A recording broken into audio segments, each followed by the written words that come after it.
At 2:41 a.m. local time, the first fueling hose locked beneath the An-124's left wing.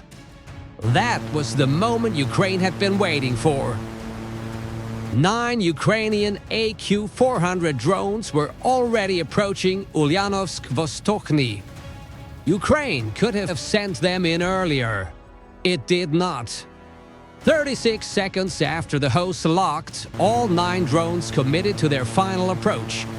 The lead group was 34 kilometers from the airfield, moving at roughly 180 kilometers per hour.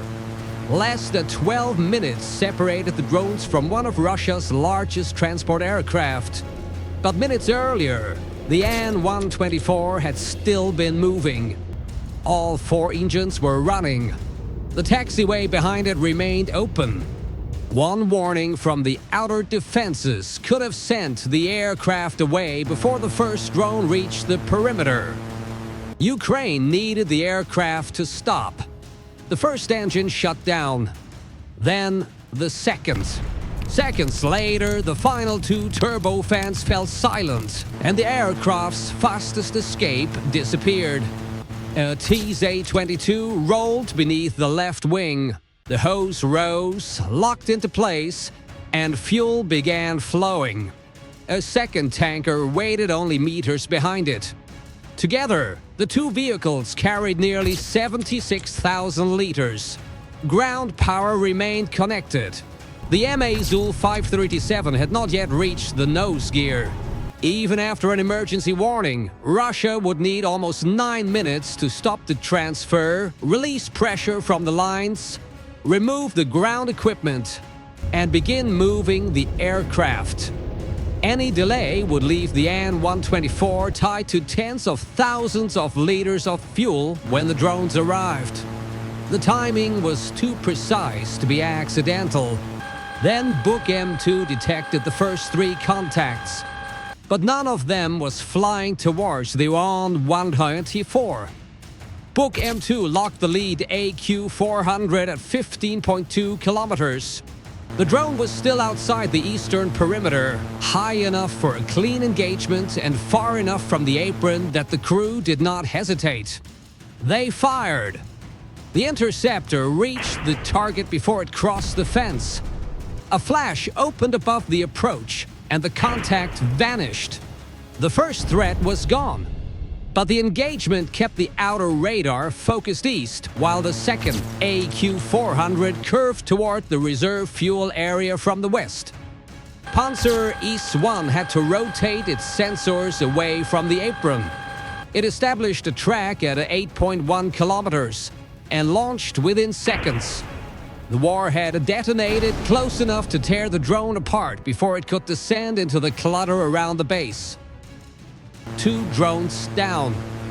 The airfield had taken no damage.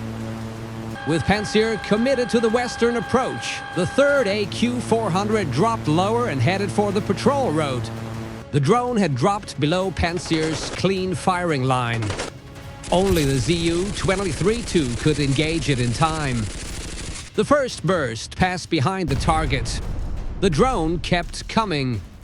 At less than 1 kilometer from the technical zone, the second burst cut through the airframe and drove it into the ground outside the fence. In under 2 minutes, Russia had destroyed 3 drones across 3 defensive layers, and the An-124 remained untouched. But the third interception triggered the emergency order. Fuel flow stopped. The 2 AA-60 fire engines left their positions. The MAZ-537 started toward the nose gear. Tiger M vehicles sealed the apron entrances as technicians began the emergency disconnect. Russia had stopped every visible threat. But the vehicles and crews around the An-124 were already beginning to move.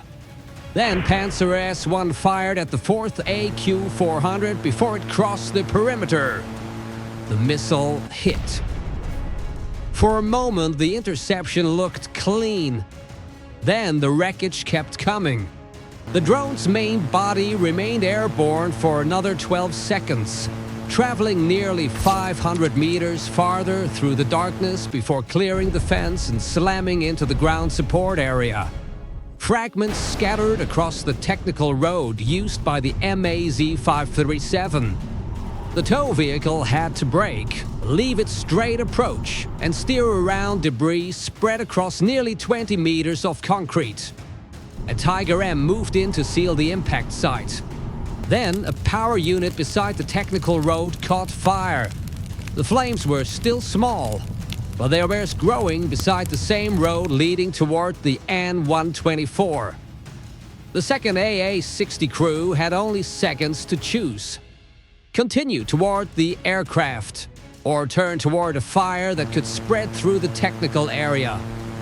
They turned. Russia had destroyed the fourth drone. It had also pulled one of only 2 fire engines away from the aircraft. Smoke began drifting low across the apron approach. It did not hide the airfield. Smoke, hot wreckage, moving vehicles, and running personnel crowded the camera view. That mattered when the 5th AQ-400 appeared from the west. Zu-23 Matu detected it later than the previous target and opened fire at close range. The first burst damaged one wing but failed to stop the drone. It dropped lower, crossed another 300 meters, and crashed beside the outer fence. Fragments landed behind a low-level firing position, forcing the crew out of its firing lane. 5 drones had now been destroyed. But the battlefield below had changed again. The road was narrower. One AA-60 had been pulled away. A firing position had been abandoned. 2 hot wreckage sites now sat beneath the lowest approach, with smoke spreading between them. The 6th AQ-400 was already entering that picture. Panzer's optical tracker could see the contact, but smoke and moving vehicles kept breaking the view. And lower behind it, the 7th contact was moving directly toward the An-124. 2 AQ-400s entered the same sector almost together. One climbed toward the radar vehicles and command post. The 7th stayed lower and continued along the central route toward the refueling apron. Panzer S-1 began turning its sensors back toward the An-124. Russia had finally identified the most dangerous line of attack. On the ground, Russia was close to freeing the aircraft, but not close enough. The first AA-60 had reached the left wing. The MAZ-537 was less than 90 meters from the nose gear. Most cables and service equipment had already been cleared. The technicians still needed at least 2 more minutes. The drones needed seconds. Then the 6th AQ-400 continued climbing toward the radar sector. Panzer's crew had only moments to choose. Turn fully toward the An-124 and leave the command sector exposed. Or destroy the eastern drone and give the lower contact more distance. They engaged the eastern threat. A missile left the launcher at 4.6 kilometers and destroyed the 6th AQ-400 before it reached the radar vehicles. Russia had won again. For several more seconds, Panzer kept its sensors east to confirm the wreckage was falling. During that delay, the 7th drone covered another 430 meters. When Panzer turned back, the situation around the aircraft had changed. Smoke drifted across the low approach. The first AA-60, the MAZ-537 and running technicians moved through the camera view. Behind them stood the An-124, 2 TZ-22 tankers, and tens of thousands of liters of fuel. Russia could see the 7th drone. The problem was no longer finding it. The problem was creating a safe shot before it reached the apron. At 2:51 a.m., Panzer S-1 switched to its 30-meter guns and hit the 7th AQ-400 less than 1.5 kilometers from the apron. The first burst tore into its left wing. The drone rolled hard and began losing altitude. On the tracking display, the threat appeared finished, but it did not fall.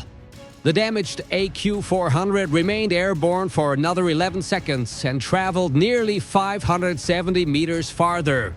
It crossed the technical road, passed over the earlier wreckage, and slammed into the narrow space between the maintenance area and the apron entrance.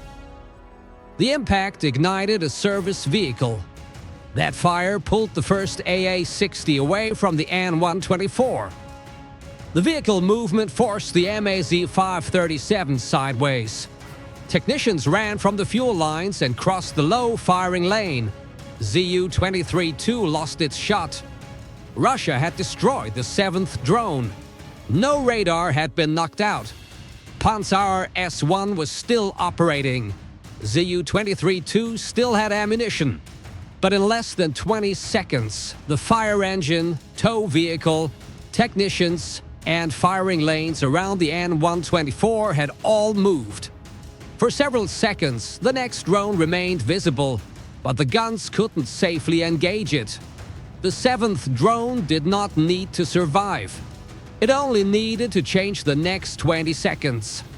Then the 8th AQ-400 appeared through the low smoke.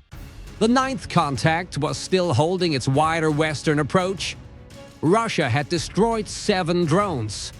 The 8th was entering the battlefield those 7 had created. The 8th AQ-400 was 1.3 kilometers from the An-124 when Pantsir S-1 found it again through the optical sight. At 1,000 meters, the first firing window opened. A Tiger M sat directly behind the drone. The crew held fire. At 800 meters, the armored vehicle cleared the background. Pantsir began correcting its aim. Then the first AA-60 crossed the line. The second window closed. At 600 meters, the drone emerged between smoke and moving vehicles. Pantsir fired. The burst passed just behind the tail. Before the crew could correct, the AQ-400 had already covered another 100 meters. Less than 10 seconds remained. At 400 meters, the An-124's left wing filled the background. Any longer burst risked sending 30mm rounds into the aircraft Russia was trying to save. The guns stopped. The drone dropped beneath the left wing. For 1 second, it looked as if it had missed the aircraft completely. Then it struck the refueling equipment beneath the wing. The blast shattered the valve assembly, ruptured the main hose, overturned the ground power unit, and tore into the side of the nearest TZ-22. The pumps had stopped, but the tanker and pressurized lines were still connected. Fuel began pouring across the concrete within seconds. The emergency disconnect stopped. Technicians withdrew. The MAZ-537 could no longer reach the nose gear. Neither AA-60 had a straight route beneath the wing. The An-124 had not been hit directly, but it was now trapped beside tens of thousands of liters of exposed fuel. The warhead had not destroyed the aircraft. It had placed fuel between the An-124 and every way out. For several seconds, the strike appeared complete. It was not. The 9th contact had just left its wider western approach. Its target was no longer the fuel equipment. At 2:52 a.m., the 9th AQ-400 turned toward the An-124's left wing route. Zu-23-2 found it at 720 meters. 14 seconds remained. The crew fired. The first burst passed low. The second climbed toward the target, but the drone was already crossing beneath the wing. Any longer burst risked striking the aircraft itself. There was no time for a third. The AQ-400 came in low, its nose fixed just behind the inboard engine. It hit hard. A bright flash burst beneath the wing, throwing sparks and fragments across the concrete. Fuel and hydraulic lines ruptured inside the wing route. Fuel poured from the damaged structure toward the spill already spreading around the TZ-22 below. Then it ignited. A heavier second blast rolled upward. Fire wrapped around the engine mount and spread along the inner wing before either AA-60 could regain a direct approach. The An-124 was not destroyed in a single explosion. Fire and heat drove the damaged left wing into catastrophic structural failure. Russia had destroyed 7 drones. The final 2 turned Russia's own refueling operation into the weapon that destroyed the aircraft. Russia had not only lost an An-124, it had lost one of its few aircraft capable of moving oversized military cargo across vast distances in a single flight. Yet every successful interception had made the final approach harder to defend. What mattered more? The 2 drones that reached the target, or the 7 interceptions that changed the battlefield first? Share your view below.